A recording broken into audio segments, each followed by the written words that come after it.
अस्सलामुअलैकुम वरहमतुल्लाहि वबरकातुहू।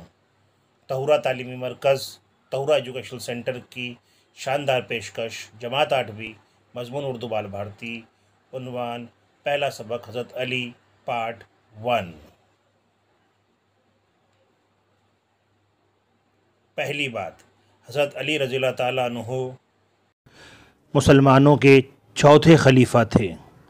हुजूर सल्लल्लाहु ताला अलैहि वसल्लम की दावत दीन को पहल कबूल करने वालों में इनका शुमार होता है। इनकी सादा ज़िंदगी, सखावत, जुरात, इंसाफ और इल्म दानाई इस्लामी तारीख़ में मशहूर है।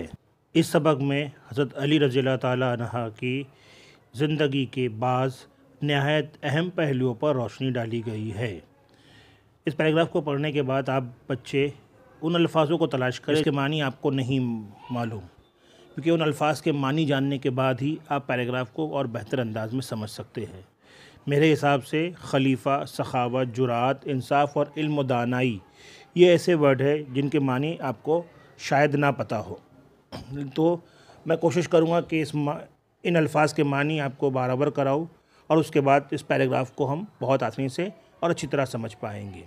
तो सबसे पहले लेते हैं हम लफ्ज़ खलीफ़ा।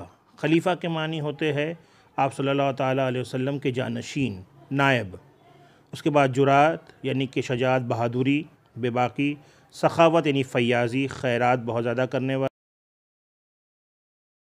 इंसाफ, फ़ैसला करने वाला। बाद इल्म यानी किसी चीज़ को जानने वाला। और दानाई यानी कि समझदार, अक्लमंद। इन सारी खूबियों के हज़रत अली मालिक थे, जिसकी वजह से वो बहुत मशहूर थे। लिहाजा इन सारे मानियों को जानने के बाद हम पैराग्राफ की तरफ दोबारा लौटते हैं ताकि हम आसानी से इस पैराग्राफ की अहम बातों को समझ सकें। तो दोबारा पैराग्राफ आपके सामने डिस्प्ले हो रहा है और हम समझने की कोशिश करते हैं कि हज़रत अली रज़ियल्लाहु ताला अन्हु मुसलमानों के चौथे खलीफा थे, यानी कि आप सल्लम के चौथे जानशीन थे, यानी इनसे पहले 3 जानशीन और हो गुज़रे थे। उसके अलावा दावत इस्लाम को सबसे पहले कबूल करने वाले में इनका शुमार होता है। इनकी ज़िंदगी सादा थी, बहुत सखावत थे यानी सखी थे, बहुत ज़्यादा खैरात किया करते थे। जुरात मंद यानी बहादुर थे। इंसाफ पसंद थे यानी बहुत अच्छे फ़ैसले किया करते थे। इल्म व दानाई यानी कि बहुत ज़्यादा इल्म रखते थे, बहुत सी चीज़ों की उनको मालूमात थी और वो दाना थे। दाना कहते हैं अक्लमंद को, यानी बहुत ज़्यादा अक्लमंद थे और उस अक्लमंदी की रोशनी में बहुत अच्छे फ़ैसले किया करते थे।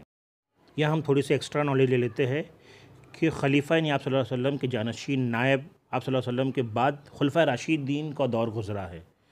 कौन कौन से खुलफा राशिदीन आप सल्लल्लाहु अलैहि वसल्लम के दौर के बाद हो गुज़रे हैं, क्योंकि सबक में हमें चौथे खलीफा का जिक्र मिलता है। तो पहले 3 खलीफा कौन थे, आइए उस बात को थोड़ा समझने की कोशिश करते हैं। पहले खलीफा हज़रत अबू बकर सिद्दीक़ रज़ियल्लाहु ताला अन्हु, दूसरे खलीफा हज़रत उमर फ़ारूक रज़ियल्लाहु ताला अन्हु, तीसरे खलीफा हज़रत उस्मान गनी रज़ियल्लाहु ताला अन्हु, चौथे खलीफा हज़रत अली रज़ियल्लाहु ताला अन्हु। यही वो 4 खलीफा है जिनके दौर को खुलफा राशिदीन का दौर कहा जाता है।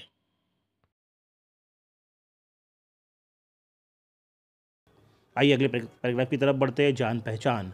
मोहम्मद हसन फ़ारूकी 2 दिसंबर सन 1941 को एवला, महाराष्ट्र में पैदा हुए। मालेगांव में दर्स व तदरीस के फ़राइज़ अंजाम देने के बाद अब भिवंडी में रहाइश पजीर है। वो बाल भारती उर्दू लिसानी कमेटी पुणे के फ़ाल रुकन है और एक अरसे तक तालीमी रिसाला आमोज़गाह जो जलगांव से निकलता है कि नायब मुदीर भी रहे हैं। तालीमी मौज़ूआत पर इनके कई मज़ामीन शाया हो चुके हैं। तालीमी मंजरनामा और मेरी इल्मी और अदबी रहनुमा इनकी तसानीफ़ है। दर्स व तदरीस यानी पढ़ने पढ़ाना, यानी कि मौलमी का पेशा। लिसानी कमेटी यानी ज़बान से मुतालिक कमेटी। फ़ाल रुकन यानी सरगर्म, बहुत ज़्यादा काम करने वाला। आमोज़गार यानी सीखने सिखाने वाला उस्ताद। मुदीर यानी कि अखबार का मुहतमिम, एडिटर। मौजू यानी कि उन्वान, मज़मून। अब हम पैराग्राफ को देखते हैं एक बार फिर से। मोहम्मद हसन फ़ारूकी 2 दिसंबर 1941 को एवला, महाराष्ट्र के एक शहर में पैदा हुए हैं। वो मालेगांव में मौलमी का पेशा अंजाम देते थे। उसके बाद अब वो भिवंडी में रहाइश पजीर है। बाल भारती की जो लिसानी कमेटी यानी कि ज़बानदानी कमेटी थी, उसके एक फ़ाल रुकन यानी कि एक्टिव मेंबर थे, बहुत ज़्यादा काम किया करते थे। एक अरसे तक उन्होंने तालीम रिसाला आमोज़गार जो जलगांव से निकलता है उसके नायब मुदीर भी रहे हैं, यानी कि नायब एडिटर रहे हैं। तालीमी मौज़ूआत पर इनके कई मज़ामीन शाया हो चुके हैं। तालीमी मंज़रनामा और मेरी इल्मी और अदबी रहनुमा इनकी अहम तसानीफ़ है, यानी इनकी लिखी हुई कुछ किताबें हैं। आज के वीडियो में बस इतना ही। इंशाअल्लाह अगले वीडियो में सबक के अगले हिस्से को और बेहतर अंदाज में पढ़ाने की कोशिश की जाएगी। खुदा हाफ़िज़।